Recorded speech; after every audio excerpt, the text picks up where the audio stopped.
Audio Jungle.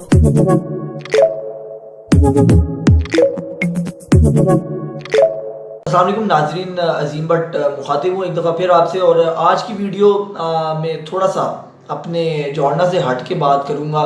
मिजाज मैंने अपना बदल के रखा हुआ है जब से ये नया चैनल बनाया है कि मैं किसी के ख़िलाफ़ इस तरह के अल्फाज इस्तेमाल ना करूँ कि उनको भी बुरा लगे और बाद में मेरे लिए प्रॉब्लम बने। चूँकि एक इंसान के साथ बहुत सी चीज़ें जुड़ी होती हैं और वो बहुत मुतासिर होती हैं, लेकिन हम देखते हैं कि इस मुल्क के अंदर दिन ब दिन जो है वो बढ़ती हुई अदम बर्दाश्त और बदतमीज़ी का जो कल्चर है, अब वो आम और जाहिल लोगों से निकल के सो कॉल्ड पढ़े लिखे लोगों में भी जो है वो जाता जा रहा है। और आप टाइटल पढ़ चुके हैं।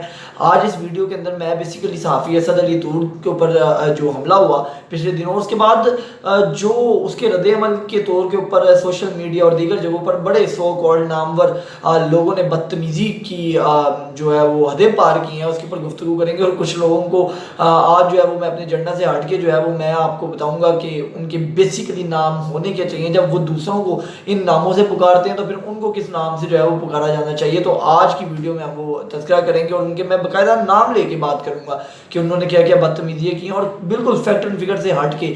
चूँकि मसला ये होता है कि जब झूठ को इतना कॉन्फिडेंटली और इतनी ढिठाई से प्रोपोगेट किया जाता है और फैलाया जाता है और लोग उसके ऊपर यकीन करने लग जाते हैं, एक बहुत बड़ी तादाद उसकी हुई वाह करती है, तो फिर मेरे जैसा बंदा जो है वो शुरू से ही हमारा एक नेचर ये रही है कि वो बर्दाश्त का लेवल जो है वो फिर कम हो जाता है। और आज बड़ी बर्दाश्त हट गई मेरी, तो मैंने सोचा कि मैं इसके ऊपर वीडियो ज़रूर बनाऊंगा।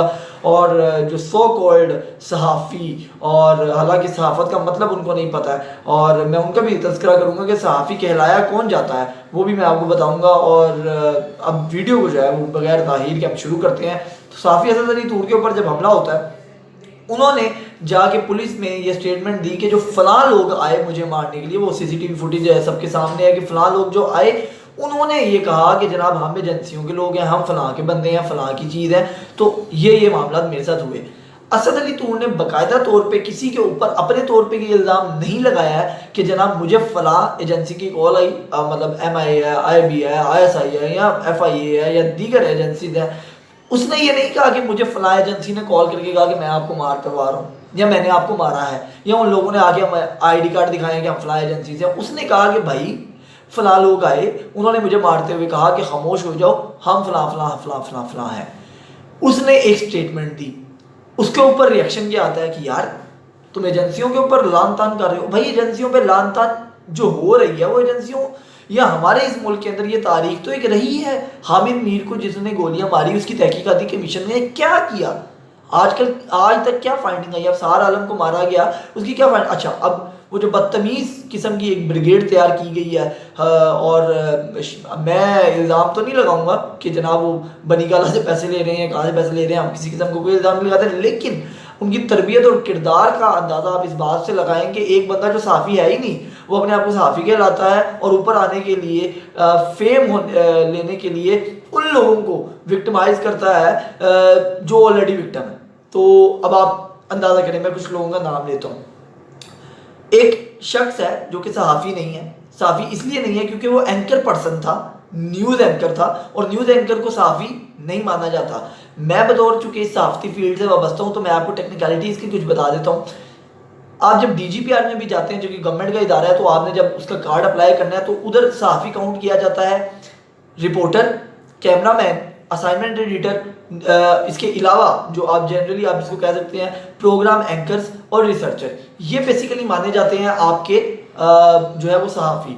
जो न्यूज़ एंकर है उसको सहाफ़ी DGPR भी तस्लीम नहीं करता है। अगर किसी को मेरे पे शक हो, वो DGPR जाके पता कर सकता है। जब उसकी कार्ड आपने अप्लाई करना होता है, उसके ऊपर बाकायदा लिखा होता है कि जनाब आप न्यूज़ एंकर ना हो, आपको सहाफ़ी हम काउंट नहीं करते, क्योंकि न्यूज़ एंकर क्या होता है वो जो फील्ड के लोग हैं वो बखूबी समझ जाएंगे। अब मखदूम शहाबुद्दीन एक शख्स है, ठीक है, अब वो डोनाल्ड डक के मुंह वाला शख्स जो है वो बैठा होता है वहाँ पे, आप कभी उसका मुंह देखें, डोनाल्ड डक के मुंह वाला वो शख्स है। सिर्फ क्या है कि वो एक लोकल से प्लेटफॉर्म्स बनाए हुए हैं सोशल मीडिया के ऊपर, फेसबुक पेज या यूट्यूब पे चैनल या वेबसाइट्स, जिसको वो खुद रन कर रहा है, ठीक है, और उसने साथ वो बिठा देता है लोगों को कुछ, और बैठ के वो तज्जिया शुरू कर देता है। अब तज्जिया क्या करता है? भाई तुम न्यूज़ एंकर हो, तुम्हारी उर्दू का तलफ़ुज़ अच्छा है, तो तुम्हारे साथ वाह वाह करने वाले मिल गए और तुम्हें उन्होंने सर पे चढ़ा दिया। वो डोनाल्ड डक के मुंह वाला शख्स जो है वो बैठ के वहाँ पर सबसे पहले उसने अफसार आलम साहब के ऊपर जब हमला हुआ, गोली मारी गई उनको, उसने कहा कि यार ये एक्टिंग अच्छी नहीं थी, हामिद मीर की एक्टिंग अच्छी थी।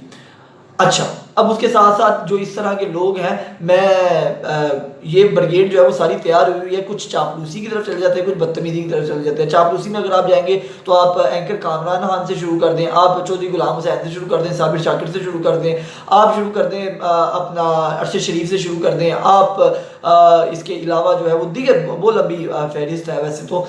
अब उसके साथ साथ नए जो सदीक जान टाइप लोग हैं, अभी सदीक जान को एडमायर करते हुए ये मखदूम शहाबुद्दीन आया जो कि सहाफ़ी नहीं है, टेक्निकली सहाफ़ी नहीं है, एक एंकर था और उसको निकाल दिया गया। वो बैठ के बात कर रहा है कि यार असद तूर ने जो है वो एजेंसियों पे इल्ज़ाम तराशी किया। भाई एजेंसियों पे उसने इल्ज़ाम तराशी नहीं की, उसने स्टेटमेंट दी कि फ़ला चीज़ जो है वो आपको जो है वो फ़ला बंदे ने आके मेरे साथ ये बात की, जिसने मारा उसने साथ जो है वो ये अल्फाज बोले। अगर आपको लगता है कि एजेंसियों ने ये सब कुछ नहीं किया, या मैं कहता हूँ वाकई एजेंसियों ने नहीं किया, मैं भी इस चीज़ को मानता हूँ, तो क्या जो हमला हुआ सीसीटीवी फुटेज के अंदर जो लोग शामिल हैं, क्या उनके चेहरे नुमाया नहीं है? उनके चेहरे नुमाया है। आपने कमीशन बनाया है, आप उसकी कमीशन की रिपोर्ट फाइल कर देंगे, यार ये 3 बंदे हमने पकड़ लिया, ये वो 3 बंदे थे, इन्होंने इसके ऊपर हमला किया और ये हमला करने की वजूहत हैं। आप उसको इंसाफ के कटहरे में लेके आए, सबके मुंह बंद कर दें। आपने आज तक जितने सहाफियों पे हमले हुए हैं उनकी रिपोर्ट आज तक फाइल की है, उनको मारने वाले बंदा आज तक पकड़ा गया है? जब आप बंदा नहीं पकड़ेंगे, मतीउल्लाह जान को जिन्होंने उठाया, वो गाड़ी आई, गाड़ी सामने थी, सब कुछ हुआ, कहाँ हैं वो बंदे? आप उनको लॉ एंड ऑर्डर के अंदर लेके आए, आप कोर्ट ऑफ लॉ के अंदर लेके आए और बताएं कि यार फलां शख्स ने जो इल्ज़ाम, चले हामिद मीर को गोलियां लगी, हामिद मीर ने उस वक्त इल्ज़ाम लगाया, अगर हामिद मीर गलत था, उसका इल्ज़ाम गलत था, तो उन लोगों ने जिन्होंने हामिद मीर को मारा उनको अब तक सामने क्यों नहीं लाया गया? आप हमें बताएं। मतीउल्लाह जान को जिन्होंने उठाया, उसके जो उठाने वाले थे उनको सामने क्यों नहीं लाया गया? आज असद तूर को मारा गया है। असद तूर वो शख्स है जिसको नौजवान जो है वो एडमायर करते हैं, उसकी तहरीरें इस वक्त पाकिस्तान की, जब से आप सहाफ़ती पूरी एक उठा के देख लें, सहाफ़त में लिखने वालों का जो तरीक़ेकार है, जो टॉप के राइटर्स रहे हैं, अदालती कार्रवाई में आजकल नौजवानों में सबसे खूबसूरत लिखने वाला असद तूर है। ठीक है, हम उसको एडमायर करते हैं। वो शख्स नौजवानों के लिए एक एडमायरेबल शख्सियत है, मुतासिर कुन शख्सियत है, और आप कहते हैं कि यार उसकी औकात क्या है? उसकी औकात थी तो उसको मारा गया। अब आपने उसके साथ जोड़ दिया वो एक साथ बेटा जनाब लड़कियां। अच्छा मुझे बताएं, हामिद मीर को गोलियां लगी थी, लड़कियों की वजह से लगी थी? अफसार आलम को गोली लगी है, वो जो है वो लड़की की वजह से लगी है? अहमद नूरानी को मार पड़ी थी, क्या वो लड़की की वजह से लगी है? फिर आप कहते हैं जनाब एक कुछ लोग चला रहे हैं कि असद तूर का चुके जी पैसों का मामला था, जनाब उसे किसी के पैसे देने थे या पैसे खा लिए थे। और मेरे भाई, अगर एक तरफ आप ये बात करते हैं कि असद तूर और ये ब्रिगेड जो है, जिसको आप कहते हैं कि जी ये anti establishment, anti government, anti, यानी कि आप उसको पाकिस्तान के भी एंटी बाज़ कह देते हैं। भाई अगर इनके पैसों के मामलात हैं, आप कहते हैं कि पैसों की वजह से मार पड़ी है, तो फिर आपका ही वो मौक़िफ़ जिसमें आप ये कहते हैं कि ये तो मोसाद, ये तो रॉ, ये तो जनाब CIA, ये तो जनाब जो मुल्क मुखालिफ एजेंसियाँ उनसे पैसे खाते हैं, जो पैसे खाता है उसके बाद पैसों की कमी है कि वो पैसों की वजह से मार खा रहा है 3 बंदों से। ठीक है, आपको एक बंदे के निकला हुआ खून नज़र नहीं आता, गोली लगा हुआ खून नज़र नहीं आता, और अगर आपको लगता है कि ये सब कुछ फेम के लिए हो रहा है, तो आप यहाँ बैठ के बकवास करके जो फेम हासिल करना चाह रहे हैं, आप भी 2-4 गोलियाँ खा के खून दिखा के क्यों नहीं फेम ले लेते? आपने अपनी ज़ुबान की घटिया और गलाजत बड़े जो आपके अल्फाज हैं उससे आप, अच्छा जमील फरूकी, शिफा यूसुफजई, इनकी टॉलरेंस लेवल ये है कि खुद दूसरों को बदतमीज़ी से पुकारते हैं, और जब इनको नंगा किया जाता है इस हवाले से कि इनके करियर के हवाले से, इनकी बदतमीज़ियों के हवाले से, तो ये ब्लॉक मार देते हैं। शिफा यूसुफजई, जमील फरूकी, या मेरे जैसे शख्स को, मैं कौन हूँ? पूरी अगर सहाफ़त एक समुंदर है तो उस समुंदर की एक छोटा सा कतरा हूँगा मैं, और मुझे उन्होंने ब्लॉक मारा होगा। अच्छा मेरे जैसे शख्स को, जो लोग मुझे जानते हैं, मुझे बताइए कि क्या मैं पैसे खाता हूँ? अच्छा अगर मैं पैसे खाता हूँ तो आपके पास रिकॉर्ड होना चाहिए। मेरे पे FIA ने केस किया था, 6 महीने मैंने सेंट्रल कैंप जेल के अंदर जो है वो गुजारे हैं। तो मेरे जैसे छोटे से शख्स का आप टॉलरेंस लेवल जो है वो बर्दाश्त नहीं कर सकते। ठीक है, आप केसेस कर देते हैं, अभी भी वो केस चल रहा है, नेक्स्ट मंथ मेरी हेयरिंग है, और आप जो है ये बदतमीज़ी का आपने बाजार सरगर्म किया है। आप बजाय इसके कि आप उसको जो है वो गालियाँ दें, आप गवर्नमेंट से ये मुतालबा क्यों नहीं करते कि जिन्होंने इनको मारा उनको कटहरे में लेके आया जाए, और कटहरे में ला के इन शख्स को कोर्ट ऑफ लॉ के अंदर जो है वो गलत साबित किया जाए, और फिर इसके ऊपर आप केस करें। हम मानने के लिए तैयार हैं। हामिद मीर ने इल्ज़ाम लगाया, अगर गलत इल्ज़ाम लगाया तो उसको जिसने मारा है उसको कोर्ट ऑफ लॉ में लेके आए और कहें कि ये शख्स है, इसने मारा था, इसने तराबी जुर्म कर लिया है, और ये बंदा जो है वो किसी फला फला फला फला फला इदारों से ताल्लुक नहीं रखता है, तो लिहाजा आमिर मीर का इल्ज़ाम गलत था, लिहाजा आमिर मीर में मुकदमा चले, हम आपके साथ होंगे। आप आज तक बंदे पकड़ नहीं सके, दूसरों पे आप इल्ज़ाम तराशी करते हैं, तो लिहाजा ये बदतमीजियाँ बंद होनी चाहिए। और ये डोनाल्ड डक के मुँह वाले जो लोग बैठ जाते हैं और नौजवान और आके बताते हैं कि जनाब अब हमारी बारी है, अब हमारी बारी है, इन सीनियर की माँ बहन ऐसे कर देंगे, अब हमारा टाइम है, तो इनको पहले अपना चेहरा देखना चाहिए और फिर बात करनी चाहिए। तो मैं तो आज से इन साफियों को डोनाल्ड डक कहूँगा, मुझे नहीं पता आपने कहना है या नहीं कहना है। फिलहाल ये वीडियो में इतना ही काफ़ी है, हमें इजाज़त दें।